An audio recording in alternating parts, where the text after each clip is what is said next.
माया ईस न आप कहूँ जान कही सो जी। बंध मोक्ष प्रद सरब पर माया प्रेरक सीब सियापति राम। जय जय राम मेरे प्रभु राम। जय जय राम। जो माया को, ईश्वर को और अपने स्वरूप को नहीं जानता उसे जीव कहना चाहिए। जो कर्मानुसार बंधन और मोक्ष देने वाला, सबसे परे और माया का प्रेरक है, वह ईश्वर है। धर्म के आचरण से वैराग्य और योग के ज्ञान होता है तथा ज्ञान मोक्ष का देने वाला है, ऐसा वेदों ने वर्णन किया है। और हे भाई, जिससे मैं शीघ्र ही प्रसन्न होता हूँ वह मेरी भक्ति है, जो भक्तों को सुख देने वाली है। वह भक्ति स्वतंत्र है, उसको ज्ञान विज्ञान आदि किसी दूसरे स्थान का सहारा नहीं है। ज्ञान और विज्ञान तो उसके अधीन है। हे तात, भक्ति अनुपम एवं सुख की मूल है और वह तभी मिलती है जब संत अनुकूल होते हैं, प्रसन्न होते हैं। अब मैं भक्ति के साधन विस्तार से कहता हूँ। यह सुगम मार्ग है जिससे जीव मुझको सहज ही पा जाते हैं। पहले तो ब्राह्मणों के चरणों में अत्यंत प्रीति हो और वेद की रीति के अनुसार अपने अपने कर्मों में लगा रहे। इसका फल फिर विषयों से वैराग्य होगा। तब मेरे धर्म भागवत धर्म में प्रेम उत्पन्न होगा। तब श्रवण आदि 9 प्रकार की भक्तियाँ दृढ़ होंगी और मन में मेरी लीलाओं के प्रति अत्यंत प्रेम होगा। जिसका संतों के चरण कमलों में अत्यंत प्रेम हो, मन वचन और कर्म से भजन का दृढ़ नियम हो, और जो मुझको ही गुरु पिता माता भाई पति और देवता सब कुछ जाने और सेवा में दृढ़ हो। मेरा गुण गाते समय जिसका शरीर पुलकित हो जाए, वाणी गदगद हो जाए और नेत्रों से प्रेम अश्रुओं का जल बहने लगे और काम मद और दंभ आदि जिसमें ना हो, हे भाई, मैं सदा उसके वश में रहता हूँ। वचन कर्म मन तोरी गति, भजन करहिनी काम। तिनके हृदय कमल महू, करूँ सदा विश्राम सिया पति राम। जय जय राम मेरे प्रभु राम। जय जय राम। जिनको कर्म वचन और मन से मेरी ही गति है और जो निष्काम भाव से मेरा भजन करते हैं, उनके हृदय कमल में मैं सदा विश्राम किया करता हूँ। इस भक्ति योग को सुनकर लक्ष्मण जी ने अत्यंत सुख पाया और उन्होंने प्रभु श्री रामचंद्र जी के चरणों में सिर नवाया। इस प्रकार वैराग्य, ज्ञान, गुण और नीति कहते हुए कुछ दिन बीत गए। शूर्पणखा नामक रावण की एक बहन थी जो नागिन के समान भयानक और दुष्ट हृदय की थी। वह एक बार पंचवटी में गई और दोनों राजकुमारों को देखकर काम से पीड़ित हो गई। काकभूषणी जी कहते हैं, हे गरुड़ जी, शूर्पणखा जैसी राक्षसी धर्म ज्ञान शून्य कामांध स्त्री मनोहर पुरुष को देखकर चाहे वह भाई पिता पुत्र ही हो, विकल हो जाती हैं और मन को रोक नहीं सकती। जैसे सूर्यकांतमणि सूर्य को देखकर द्रवित हो जाती है, ज्वाला से पिघल जाती है, वह सुंदर रूप धरकर प्रभु के पास जाकर और बहुत मुस्कुराकर वचन बोली, ना तो तुम्हारे समान कोई पुरुष है, ना मेरे समान स्त्री। विधाता ने यह संयोग बहुत विचार कर रखा है। मेरे योग्य वर जगत भर में नहीं है। मैंने तीनों लोकों को खोज देखा, इसी से मैं अब तक कुमारी रही।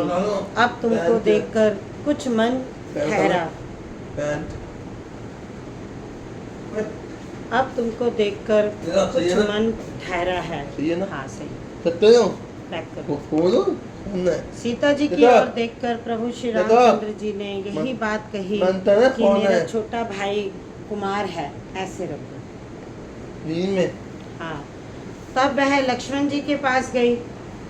लक्ष्मण जी उसे शत्रु की बहन समझकर और प्रभु की ओर देखकर कोमल वाणी से बोले, हे सुंदरी सुन, मैं तो उनका दास हूँ, मैं पराधीन हूँ, अतः तुम्हें सुख ना होगा। प्रभु समर्थ हैं, कौशलपुर के राजा हैं, वे जो कुछ करें सब उन्हें फबता है। सेवक सुख चाहे, भिखारी सम्मान चाहे, व्यसनी जिसे जुए शराब आदि का व्यसन हो, धन और व्यभिचारी शुभ गति चाहे, लोभी यश चाहे और अभिमानी चारों फल, अर्थ धर्म काम मोक्ष चाहें, तो ये सब प्राणी आकाश को दुह कर दूध लेना चाहते हैं, अर्थात असंभव बात को संभव करना चाहते हैं। वह लौटकर फिर श्री राम जी के पास आई। प्रभु ने उसे फिर लक्ष्मण जी के पास भेज दिया। लक्ष्मण जी ने कहा, तुम्हें वही वरेगा जो लज्जा को तृण तोड़कर अर्थात प्रतिज्ञा करके त्याग देगा, अर्थात जो निपट निर्लज होगा। तब वह खिसियाई हुई क्रुद्ध होकर श्री राम जी के पास गई और उसने अपना भयंकर रूप प्रकट किया। सीता जी को भयभीत देखकर श्री रघुनाथ जी ने लक्ष्मण की ओर इशारा देखकर कहा, लक्ष्मण अति लांघव सो नाक कान बिनु कीन, ताके कर रावण कहे मनो चुनौती दीन, सियापति राम जय जय राम, मेरे प्रभु राम जय जय राम। लक्ष्मण जी ने बड़ी फुर्ती से उसको बिना नाक कान की कर दिया, मानो उसके हाथ रावण को चुनौती दी हो। बिना नाक कान के वह विकराल हो गई। उसके शरीर से रक्त इस प्रकार बहने लगा मानो पर्वत के गेरू की धारा बह रही हो। वह विलाप करती हुई खरदूषण के पास गई और बोली, हे भाई, तुम्हारे वीरता को धिक्कार है, तुम्हारे बल को धिक्कार है। उन्होंने पूछा। तब शूर्पणखा ने सब समझाकर कहा। यह सब सुनकर राक्षसों की सेना तैयार की। राक्षस समूह झुंड में झुंड दौड़े, मानो पंखधारी काजल के पर्वतों का झुंड हो। वे अनेकों प्रकार की सवारियों पर चढ़े हुए तथा अनेकों सूरतों के हैं। वे अपार हैं और अनेकों प्रकार के असंख्य भयानक हथियार धारण किए हुए हैं। उन्होंने नाक कान कटी हुई अमंगलनी शूर्पणखा को आगे कर लिया। अनगिनत भयंकर अशकुन हो रहे हैं, परंतु मृत्यु के वश ना होने के कारण वे सब के सब उनको कुछ गिनते ही नहीं। गरजते हैं, ललकारते हैं और आकाश में उड़ते हैं। सेना देखकर योद्धा लोग बहुत ही हर्षित होते हैं। कोई कहता है, दोनों भाइयों को जीता ही पकड़ लो, पकड़कर मार डालो और स्त्री को छीन लो। आकाश मंडल धूल से भर गया। तब श्री राम जी ने लक्ष्मण जी को बुलाकर उनसे कहा, राक्षसों की भयानक सेना आ गई है। जानकी जी को लेकर तुम पर्वत की कंदरा में चले जाओ, सावधान रहना। प्रभु श्री रामचंद्र जी के वचन सुनकर लक्ष्मण जी हाथ में धनुष बाण लिए श्री सीता जी सहित चले। शत्रुओं की सेना समीप चली आई है। यह देखकर श्री राम जी ने हंसकर कठिन धनुष को चढ़ाया। को दंड कठिन चढ़ाई, सिर जट जूट बांधत, सोह कयो मरकत सयल पर लरत दामिनी, कोटि सो जुग भुजग जयो, कटि कसी निशंग विशाल भुज गही, चाप बिसख सुधार के, चितवत मन हो मृगराज, प्रभु गजराज घटा निहारी के, आई गए बगमेल धरहूँ धावत सुभट, जथा बिलो की अकेल बाल, रबही घेरत धनुज। कठिन धनुष चढ़ाकर सिर पर जटा का जूड़ा बांधते हुए प्रभु कैसे सुशोभित हो रहे हैं, जैसे मरकत मणि पन्ने के पर्वत पर करोड़ों बिजलियों से दो सांप लड़ रहे हों। कमर में तरकस कसकर, विशाल भुजाओं में धनुष लेकर और बाण सुधार कर प्रभु श्री रामचंद्र जी राक्षसों की ओर देख रहे हैं। मानो मत वाले हाथियों के समूह को आता देखकर सिंह उनकी ओर ताक रहा हो। पकड़ो पकड़ो पुकारते हुए राक्षस योद्धा बाग छोड़कर बड़ी तेजी से दौड़े हुए आए और उन्होंने श्री राम जी को चारों ओर से घेर लिया। जैसे बाल सूर्य उदयकालीन सूर्य को अकेला देखकर मंदेह नामक दैत्य को घेर लेते हैं। सौंदर्य माधुर्य निधि प्रभु श्री राम जी को देखकर राक्षसों की सेना थकित रह गई। वे उन पर बाण नहीं छोड़ सके। मंत्री को बुलाकर खरदूषण ने कहा, यह राजकुमार कोई मुनियों का भूषण है। जितने भी नाग, असुर, देवता, मनुष्य और मुनि हैं, उनमें से हमने ना जाने कितने ही देखे, जीते और मार डाले। पर हे सब भाइयों सुनो, हमने जन्म भर में ऐसी सुंदरता कहीं नहीं देखी।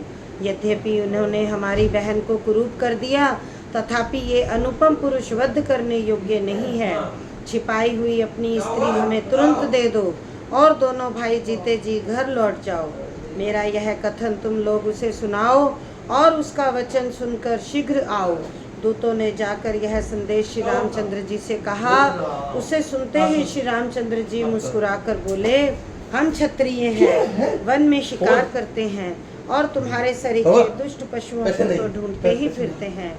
हम बलवान शत्रु देखकर नहीं डरते, लड़ने को आवे तो एक बार तो हम काल से भी लड़ सकते हैं।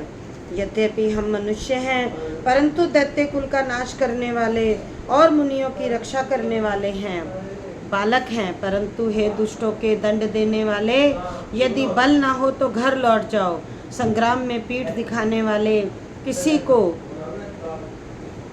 मैं नहीं मारता।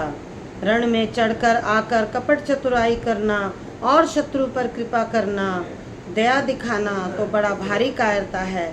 दूतों ने लौटकर तुरंत सब बातें कहीं, जिन्हें सुनकर खरदूषण का हृदय अत्यंत जल उठा।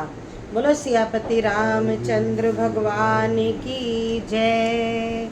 कथा समाप्त होते हैं, विदा हुए हनुमान। राम ते लक्ष्मण जानकी, सदा करो कल्याण। मेरे प्रभु राम जय जय राम, मेरे प्रभु राम जय जय राम। बोलो राजा रामचंद्र भगवान की जय। ये लो, जय करो, जय। हाँ, जय।